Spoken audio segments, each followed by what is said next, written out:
Yes. Because, well, it depends what animal you are talking about. Because there are certain types of animals that relate to humans, such as monkeys, apes, gorillas, such as Ishmael. But there's also like tigers and lions, squirrels that and dolphins. They're all in a different phylum. I kind of would like to find something that kind of helps like improve on this point here. Okay, so the word I'm going to define is diversity, and that is basically a point of difference, variety, or variety, or unlikeness. And Ishmael mentions this several times as diversity as a means of like survival in nature. Because if everything were the same, they would all have like the same food source, and they would all be competing for like the same thing, and that would lead to catastrophe and all that. Because they wouldn't last very long, and eventually one species would end up on top, and that would like destroy nature. Yeah. Okay. Do you think that there's something fundamentally wrong with humans? Yes. Humans are not perfect. We're slow. Humans were all born flawed. Like how Ishmael said. Flawed, so like. I don't think you did it. I mean, humans in their very essence, do you think that whatever they do, in the end, it's going to be wrong? Our nature is flawed. It's very so. We try to conquer everything. We destroy everything we do we don't need to out of fear and ignorance.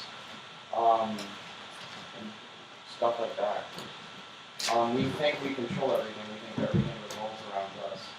And you don't see any flaws in that? There's one part in the book where it talks about the lion. It was with the part with the humans. Here, I have that. Okay. If the lion is hunting, it only takes what it needs. It doesn't massacre the whole herd. And that's pretty much what we do. We will take more than we need. Okay, well, I went ahead and I defined taker with the context of the chapters we've read, because I know I defined it last time, but it's such an important word, like taker and weaver. And using the context of chapters, I came up with the definition that a taker is a person who believes that they are superior to all other creatures, and they prefer a short and eventful life over a long and uneventful life, like beavers. And they defy natural laws and consider themselves to be civilized. And relating to the topic of taking everything but like leaving nothing, such as like the herd of gazelles and the a lion only takes one. Humans, they isolate everything so they can just get that one herd of gazelles, so they can have like all for themselves. I think that corresponds with the general topic of like taking.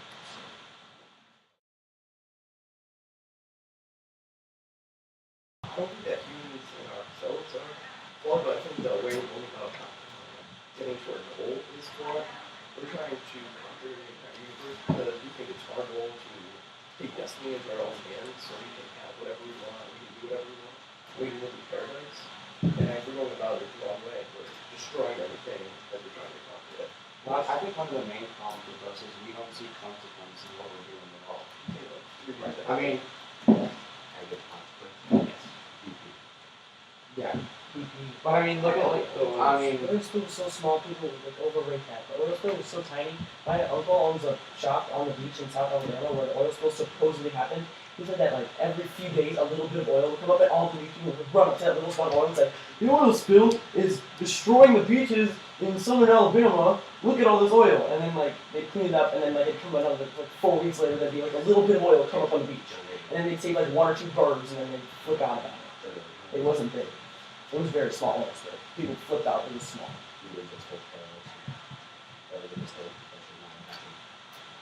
Yeah, I mean, it's a good example. I wrote this in my set or somewhere, but the eastern cougar just went extinct because of humans. Was that in 2012?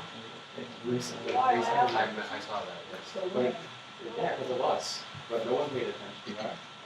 And it's things like that that would. I want to go back on BP because BP was actually a major crisis. It was a major crisis. It was because it affected most of our waters. No, it didn't. It affected the Gulf of Mexico. That has nothing to do with us. But it has to do with the ecosystem.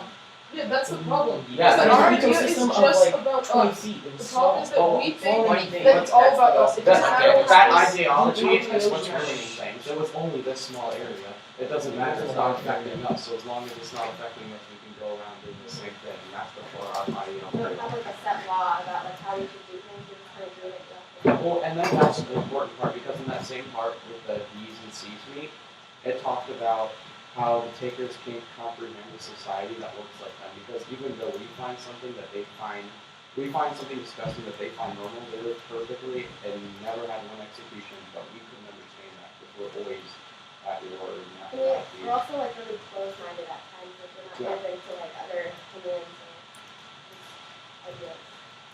No person is really perfect. Like Ishmael said, there's these things called butts, and butts are what the flaws have in the world. Well, basically, I wrote in here that Ishmael says, man is not alone on this planet. He is part of a community upon which he depends absolutely. I think that without building the community, we wouldn't be anything. Like, it would be totally different if we wouldn't have, like, if America was still, like, forest and we were, like, Indians, it would be totally different. But But we still through our flaws and conquering, we become this society, and we are definitely not a perfect society. But yeah, we Okay, still have those So people do you that want to talk about how we're nearing catastrophe? Well, that's a different. Let's let everybody answer this Should we question. have David answer the question? Yes. No, let's let Henry go. Everybody has been answering Go. Argument's blood. What's the question? Our humans flawed. Yes, humans are flawed. We are imperfect, but everything we do, we just want to dominate everything. Oh, I want to actually go back on the vegan statement that, if we still had Indians, we'd still be in the forest, but we still have people like that in this world, and they're also called nomads. And I define nomads as any wanderer, insurance person. It's like a member of a people or a tribe that has no permanent abode, but that moves about, and from the place, usually seasonally and often following a traditional route or circuit according to the state of the pastured food or supply. So they're sort of like leaders almost. They hunt, they gather. Well, yeah, we are flawed because as everyone pointed out, that we aren't perfect, we try to, like, search into different things and, like, find different things about the world, and then we'll make mistakes about that, and we won't make everything, like, perfect, but it's okay because, as Henry said, we'll learn from our mistakes, and as time goes on, our world will fall apart somehow because we'll make like the biggest mistake and it'll like just collapse. So in the book, Ishmael compares the discovery of civilization around 10,000 years ago to the discovery of the laws of aerodynamics. And basically, to discover the laws of aerodynamics, humanity, he compares it to a person essentially building a craft that they believe that will fly, mimicking a bird, because a bird can fly, and jumping off a cliff and flapping their wings like a bird. And obviously, if you jump down a supposedly endless hole and you're flapping your wings for a long time, there's really no difference because you can't see the bottom, you can't see where you started. I think that's essentially what humanity did when they discovered civilization. They built a makeshift craft, and they jumped down, the hole to oblivion, and they are and they're incapable of flight, but they can't tell that they're not, flying. I'm gonna answer the fundamentally wrong thing now. I think that there isn't anything in humans themselves that makes us do whatever it is wrong. I think that we created the idea that we're wrong all the time as kind of like a scapegoat, an excuse for when things go wrong. That we can't do it right. We have to mess up. That's gonna happen. We mess up. But I think that it's our ideology as a culture that's that's what I agree so with, underlying and so fundamental in what we are now that to us we think that just predates man. That to us, we're ignoring the fact that there were cultures before us, like the Native Americans and indigenous people, that lived perfectly fine. They didn't go into catastrophe or nothing. They're still around today, but we just herd them off and seclude them because we don't wanna think about that there are other ways to live than what we have, and that we need something to say when the world falls apart, that CO2 is rising, that all these problems are happening, species are going extinct. We're just saying, oh well, we can't do it right because we're humans. We have to be wrong. But I don't think that that's right. That it's something that we made, and that's fundamentally in our culture that we made wrong. But also, we just destroy anything we're scared of. We don't take the time to limit it. We don't, like, have you ever seen, I saw on Shark Week last year, there was this one video of a man that just grabbed onto the fin of a great white and just swam with it. The great white didn't attack it. But in our culture, we see it, it's everything is animal, some dangerous thing that we have to kill. And it's also because, in a way, like, sometimes when you're talking about captivity, like, you can be captives because even if we don't believe the other way, like, if we have a different thinking style, everybody around us is still captives, and so we're just surrounded by it, so we're kind of, like, forced to think that way because everybody around us. Actually, as Ishmael said, people could tell you, people could say their own story and it would make sense. Like, people could tell you a story and then make you, and you believe it. Like, remember the creation myth? He said that, he told you that if he could make up a story that's believable enough that you would believe it, that you would definitely believe it. Maybe if you thought that this book might be the myth that he's feeding you right now, he just made this story, this entire book, he just made it up. This is his myth. This is his creation myth. This entire book. It's his creation right now. I don't think he's talking about creation at all. I think he's talking. I know. I'm not saying about it's the creation. I'm just saying that this is like the same ideology as the creation myth. But when you see it, he told you all these things like that were like the world, humans are doing this and humans are doing this, and the guy who wrote those books, is human. He's not a gorilla. He is. He's an alien. He's not a gorilla. He doesn't actually see people from the outside standpoint. He's just feeding you the creation. Well, I can say something, but you're not gonna like it. Johnny doesn't like that. Is it your religion? What? I'm gonna play devil's advocate with you right now. What about your religion? That you were just grew up with that. Your Christianity. You actually believe the rapture is gonna happen. Yeah. So isn't that a myth? And it's fact, your parents. If your parents didn't believe that, your parents would raise you with that. You wouldn't believe that. Yeah, I would. I'm gonna. You wouldn't. Yeah, if I had any.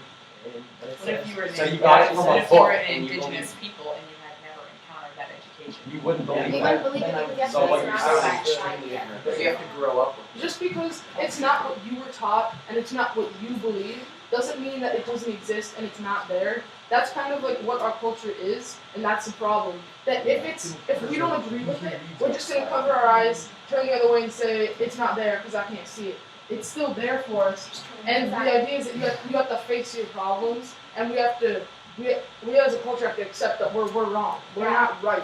But And that's so people hard just to- don't want to turn it around. But like, if it's like. Okay. Because we just have to be more open-minded and see things from a different perspective. Because Ishmael said, like, just say, like, there's, like, a person who's walking down a road, like, by this, like, really famous monument. They see it every single day, so, like, they're just kind of gonna see it, like it's just there, like, nothing's But important. if you're- But if it's, like, a tourist, they're gonna see it in a completely different way, like, it's amazing, so we just have to see things, like, from different perspectives. And I think that's what this book gives you, is a different perspective on how to look at things. You might, like, Johnny doesn't necessarily believe in all of this, and is, like, good with all of this. But it just gives you a different way to look at things.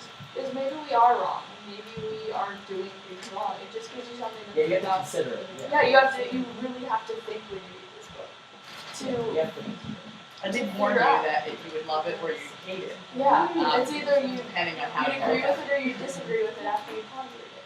Because there's so many, like, things that are from the roots of our society that they're questioning and making as thinking about, are we This really book can doing actually things right? strengthen your views. Like, even if Exactly. it's Are like- we really doing Even if your things views right? like oppose the book, they could this book actually make you think about it, and then like after pondering the views and the things, the ideas that the book gives you, it could make you, it proves to yourself that your views are correct or wrong or whatever.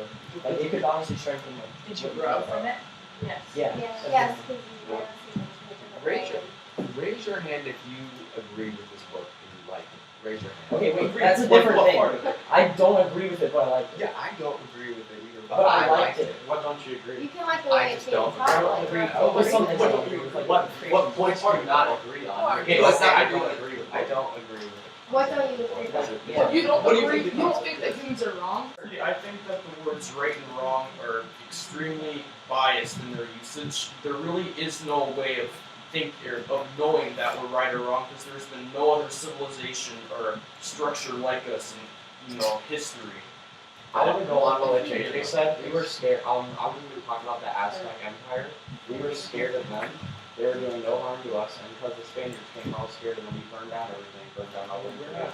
And yeah, I think humans are flawed in some ways, and then like, but they were actually like, if we're necessarily considered the most like developed, we are the most developed species out of, or most developed like anything, out of any animals, like intelligently, like we're most intelligently developed, and so like. What grade is good? Yeah. We just sometimes Yeah, push but those like, boundaries. yeah, exactly. And you push it too hard, and because we're so like developed, and it's like survival of the fittest. People say like, yeah, like Brett said, like the what is it, the Eastern panther, cougar, or Eastern cougar. Eventually, if it's survival of the fittest, and we're the fittest, then we'd be like the last. But let me talk about how we're using our power. So we again with the lion thing, but we take things way for granted. Like we will put the gorillas, we'll take them from their families, separate them from their life in Africa, just kill all their families, and then stick them in a cage all day so we can make money off people looking at them. Yeah. I mean, what if that happened to us? What if does it not seem as bad? What if we were taken from our Okay, families? you and know the stuck in a guy, cage you all know day in the and book like that? Ishmael, the guy's talking about how like they took him from Africa where he was happy and he was getting food every day and he was eating and he was just back. He never had to outside. work for food. If you think about it, like the gorillas that are in captivity and in zoos and stuff are the ones that were being poached and killed and sold for like getting like cut and like beat down and sold for fighting each other and stuff. And being in captivity is definitely a step up for them. It's like, and plus the zoos, honestly. Would you like being in a cage all day? Would you like being killed and forced to fight? What would you rather? What would you rather? Brett, let's say there was something more intelligent than us. Brett, let's say there's something more intelligent than us, and there was like a Michael Vick animal, and he took humans and made them fight each other to die, like in gladiators. And would you like having to fight someone or die? So if I came in with a team, took you from your family, killed all your family, and stuck you in a cage all day, would you be happy? Yeah, 'cause that's This exactly life what is zoos way do. better than my other one. No, that's definitely exactly what zoos do today. It's Brett, if you're being poached and taken by someone who's doing it for money and taken to fight or taken to be like abused for someone like to just take out their So anger you're on you. saying If gorilla you- start a gorilla fighting ring? No, I'm saying that humans did, but then the humans that you were thinking of, like the civilized humans, like in first world countries, aren't the ones taking gorillas out No, of I'm Africa talking about and putting them into zoos. Yeah, but- I'm Okay, talking so- about the ones that humans aren't touching, like those wild. My point was, do you think that the world with A's, B's, and C's is lawless? Can we define A, B's, and C's for people that are probably watching this movie? I don't know. Oh, okay, I'll summarize the Okay. A's, B's, and C's. It was that there's a world where it's kind of like ours, it's on a different planet, and we're visiting it. And in this world, the A's eat the B's eat the C's, and the C's eat the A's. But they all live next to each other, and they're just like a happy community. But when they need to eat at dinner and stuff, they'll just kill a B. If they're an A, then they'll just eat them. And so the thing is that you go to this planet and you visit one of the houses of the A's. And they invite you in and they say, would you like dinner with us? And you say, okay. So then you eat, they give you some fancy meat. And you say, oh, what's this? This is weird tasting. And they say, well, oh, this is bee meat. And he said, do you mean like the little insects? And he said, so then they said, no. bees like right there. There's a bee walking on the street. And he said, well, why do you have bees? If you eat them, why are they walking around? He goes, oh, well, because bees eat seeds. And he said, what are the seeds? And then they point to a different person. And so they said it's kind of like the circle of life on their planet, is that A's eat bees, bees eat seeds, and seeds eat eggs. So, my mom showed me a couple days ago that they had found research that people in Jamestown were cannibals. And this relates strictly to like the B and C meat thing that was going on that Ishmael told the story about. And I shared this with a few people on my swim team, and they were like, "Oh my gosh, that's disgusting. That's gross. That's foul." If we didn't know anything else, if we couldn't survive any other way. To go back to your question, what was your question about the Do you think that the world with A's, B's, and C's is lawless? I read a quote that says, an increase in food production leads to an increase in population. And that is just a fact. The more food you make, the bigger the population is going to get, and then it's going to go at a faster and faster rate. Like our world is going to get past food, but it's going faster and faster. We're running out of places to put people. We've already gone left and right, all in every direction. We've practically covered the globe on land. So now we're going up. We have skyscrapers and things, but we're just taking up too much space. There's too many humans. Because everything we do, everything that our culture revolves around is to find everything, make it into more food, so we get more humans and get larger. That's like our culture. We're sort of like a fungus. But in our expansion, we're destroying the environment and the habitats for other animals. And with the pollution, everything like dumping tires into the ocean. Because we don't just need a place for humans to live, we also need more room to make the food, more room to give them jobs. What do we do when we run out? That's why But I mean, guys, on the source of like making food, how Kyle was saying, everyone did their vocab last night for social studies, right? Yeah. Okay, you know the Agent Orange. Yeah. Oh my God. The factory for Agent Orange is still it's still producing this stuff, and they also make like genetically engineered seeds, where if you sprayed a herbicide or a pesticide on it, all the plants will die except for the thing. So we're eating this pesticide-covered, genetically engineered food. And some of it's like Yummy! And yes, and you can spray like a whole gallon of Roundup on this corn. All the weeds will die, but the corn won't die. Isn't that good? Like, I mean, no, it's not. We're eating these pesticides, and this is like the only thing that humans are resorting to is trying to make these genetically engineered seeds to get more food, like produce it faster for our growing population. It's good and bad. Like you don't. That makes you always want to eat it. Like, Yeah. it That's never not makes you So if you think Yeah. about how would we solve, like, would we solve that by not making any food and letting people die? Did you guys see the news article where Haiti just recently burned a lot of the food Oh, that had been yeah. donated to them because it was genetically modified and it had too many chromosomes and a lot of people can't process that kind of food. It can slowly, for some people that have certain diseases like celiac, it can And eat people those don't realize it. So that's Yeah. why it's like So maybe they actually burn For this- food in because America's it's the only one genetically doing modified. it. But this is like food control and starving. So imagine if you had a cave that could get as big as it wanted, it's infinitely. It was a huge cave. Can you And- see bars? It's just a cave. And you have 2 mice in there, right? And you have mouse food, cheese, okay? So you're gonna put in 2 blocks of cheese, right, for all the mice. So then those mice are gonna reproduce, and then you can put more cheese, and you can just constantly put more cheese, more cheese. There's gonna be more and more mice, and the cage is just gonna keep getting bigger, and so then you have all these mice. Now, let's say now you have 200 mice. Let's say you want to bring the population down to 100. You only want 100 mice. So now you put in food for only 195 mice, not 200. And then the old mice will die, and now there's less mice. And you'll do this until you have 100. And then you just constantly put in enough food for 100 mice. You're not going to see starving mice, because these mice know there's no more food. There's only food for 100 of us, so why should we constantly reproduce to have dying children? So then you don't see any dying mice. It's just when a mouse dies, then there's a little one to take its place. But they're not going to be constantly reproducing, so there's hundreds of starving mice getting like a tiny little piece. Before we leave today, I want you to think about human experimentation because we just finished the Holocaust in India. We wrote about this. Think about the Nazis and their experiments. We have all, as a culture in the world, decided that those experiments were horrific and wrong.